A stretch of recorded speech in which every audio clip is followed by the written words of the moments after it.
বন্ধুরা, সম্পূর্ণ তেল ছাড়া সকালবেলা জলখাবারে তৈরি করে নাও জালি পরোটা। হ্যাঁ বন্ধুরা, এই জালি পরোটা যেমন নরম আর সফট হয়, সারা দিন রেখে দিলেও এরকম নরম আর সফট থাকবে। প্রত্যেকটা পরোটা এরম জালি জালি তৈরি হবে এবং খেতে দুর্দান্ত লাগে। তো এই জালি পরোটা তৈরি করার জন্য এখানে লাগছে সুজি। আমি এখানে 1 কাপ সুজি দিয়ে দিলাম। একদম মাপটা ঠিক রাখবে বন্ধুরা, মাপ ঠিক রাখলে একদম পারফেক্ট তোমাদের এই জালি পরোটা তৈরি হবে। 1 কাপ সুজিতে আমি 1 চামচ নুন দিয়েছি আর হাফ কাপ টক দই দিয়েছি। এবার এই নুন, টক দই আর সুজিটাকে ভালো করে মিশিয়ে নিলাম।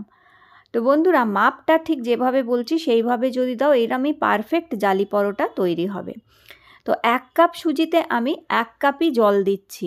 যতটা সুজি নেবে তোমরা ততটাই জল দেবে। যদি 1.5 কাপ সুজি হয় 1.5 কাপ জল দেবে, আর দইয়ের পরিমাণটা বাড়িয়ে হাফ কাপের থেকে আরেকটুখানি 1 চামচ বেশি দেবে। এইরকমভাবে মাপ দেবে।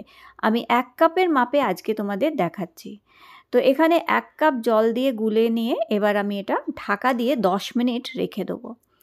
10 মিনিট পর এটা যখন ঢাকা তুলবে, দেখবে এইরকম সুন্দরভাবে সুজিটা ফুলে যাবে। তো খুব সুন্দর, দেখো সুজি নরমও হয়ে গেছে, ফুলে গেছে। মাত্র 10 মিনিট ঢাকা দিয়ে রাখবে। এবার খাবার সোডা যেটা হয়, বেকিং সোডা, খাবার সোডা এখানে আমি দিয়েছি হাফ টি স্পুন খাবার সোডা দেবে, মানে একদম ছোট্ট চামচের হাফ চামচ খাবার সোডা দিয়ে ভালো করে মিশিয়ে নেবে। যদি খাবার সোডা না থাকে, বেকিং পাউডার থাকলে তাহলে 1 চামচ, 1 ছোট চামচ মানে 1 টিস্পুন বেকিং পাউডার দেবে, দিয়ে মিশিয়ে নেবে। আর এখানে দেবে 1 টেবিল স্পুন অয়েল মানে তেল, সাদা তেল, 1 টেবিল স্পুন সাদা তেল মানে 1 বড় চামচ সাদা তেল দিয়ে ভালো করে এটাকে মিশিয়ে নেবে। আবার খুব ভালো করে এটা মিক্স করে নেবার পর যেটা সবথেকে ইম্পর্ট্যান্ট স্টেপ, সেটা হচ্ছে এটাকে একটা মিক্সিং জারে আমাদের ঢেলে নিতে হবে। তো এইভাবে মিক্সার গ্রাইন্ডারে একটা তোমরা এই মিশ্রণটা ঢেলে নেবে এইভাবে। এটা খুবই ইম্পর্ট্যান্ট বন্ধুরা, এটা স্কিপ করবে না। এটা স্কিপ করলে এরকম জালি জালি পরোটা তৈরি হবে না। তাহলে এরপরে এই ঢাকনিটা লাগিয়ে নিয়ে এটাকে আমরা 2 থেকে 3 বার একটুখানি ঘুরিয়ে নেব। তো আমি দেখো গ্রাইন্ডটা লাগিয়ে নিয়েছি, গ্রাইন্ডিং ব্লেডটা লাগিয়ে এবার আমি এখানে ইউজ করছি আগারোর ব্লেন্ডারটা, আগারো রিগেল পার্সোনাল ব্লেন্ডার। এতে 3টে জার থাকে, 2টো বড় জার, একটা একদম ছোট্ট জার, অল্প জিনিসপত্র বাটার জন্য, পোস্ত সর্ষে এরকম বাটার জন্য ছোট্ট একটা জারও আছে। আর ছোটো রান্নাঘরের জন্য খুবই সুবিধাজনক হচ্ছে এই ব্লেন্ডারটা, আগারো রিগেল পার্সোনাল ব্লেন্ডার। এটা খুবই সুবিধা হয় কাজ করতে। তো দেখো ঝট করে মাত্র কয়েক সেকেন্ডেই আমার এটা বাটা হয়ে গেছে। তো খুব সুন্দর মতন মিশেও গেছে আর খুব সুন্দরভাবে বাটা হয়েছে। এবার এইটাকে বাটিতে ঢেলে নেবে এইভাবে। তো দেখো আমি এখানে এই যে বাটিটায় গুলেছিলাম ওই বাটিটার মধ্যেই আমি ঢেলে নিলাম। আর কত সুন্দর ফ্লাফি হয়ে গেছে, নিশ্চয়ই দেখতে পাচ্ছ কি সুন্দর ফুলেছে, কি সুন্দর মিক্স হয়েছে, আর সুজিটা খুব সুন্দরভাবে বাটাও হয়ে গেছে।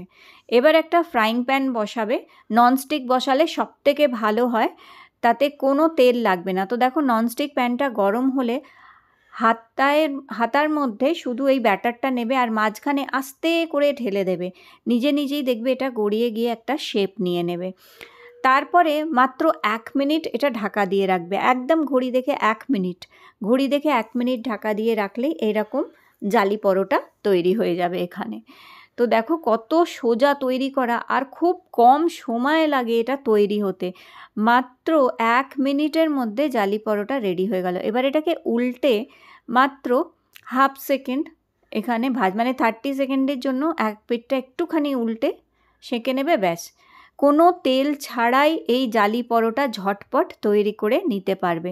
সকালের জলখাবারে এই রকম একটা হেলদি যদি জালি পরোটা হয় তাহলে তো আর কথাই নেই। তো এইরকমভাবে দেখো ব্যাটারটা নেবে, ফ্রাইং প্যানের মাঝখানে আস্তে করে ঢেলে দেবে, এটা এক হাতা ঢাকা দিয়ে 1 মিনিট রাখবে। তারপরেই দেখবে তুলে নেবে, 2 পিঠ একটুখানি সেঁকে নেবে হালকা করে। 1 পিঠটা হয়ে গেলে 1 পিঠ একটু অল্প করে সেঁকবে, ব্যাস রেডি হয়ে যাবে। তো এইখানে ঝপাঝপ এইরকম জালি পরোটা তেল ছাড়া তৈরি করে নাও। ভীষণ সুস্বাদু লাগে খেতে, খুবই সুস্বাদু হয় আর ভীষণ হেলদি। এখানে কোনো আটা ময়দা কিচ্ছু না, সুজি ব্যবহার করা হয়েছে। আর আমি এখানে সাম্বার আগেই বানিয়ে রেখেছিলাম। সাম্বার রিমিক্স কিভাবে তৈরি করতে হয়, প্রিমিক্স, সাম্বার প্রিমিক্স আমি আগেই তৈরি করে রেখেছিলাম। তো ওটা একটুখানি সবজি দিয়ে আগে সেদ্ধ করে তো সাম্বার বানিয়ে নিয়েছি, আর এই জালি পরোটাও তৈরি করে নিলাম। তো তোমরাও এইভাবে ঝটপট ঝটপট জালি পরোটা তৈরি করে সকালের জলখাবার ঝটপট দিয়ে দিতে পারবে। তাহলে বন্ধুরা এটা অবশ্যই ট্রাই করো। আর আজকের রেসিপি ভালো লেগে থাকলে লাইক দিও, চ্যানেলটি সাবস্ক্রাইব করে রেখো। আবার দেখা হবে নতুন একটি রেসিপি।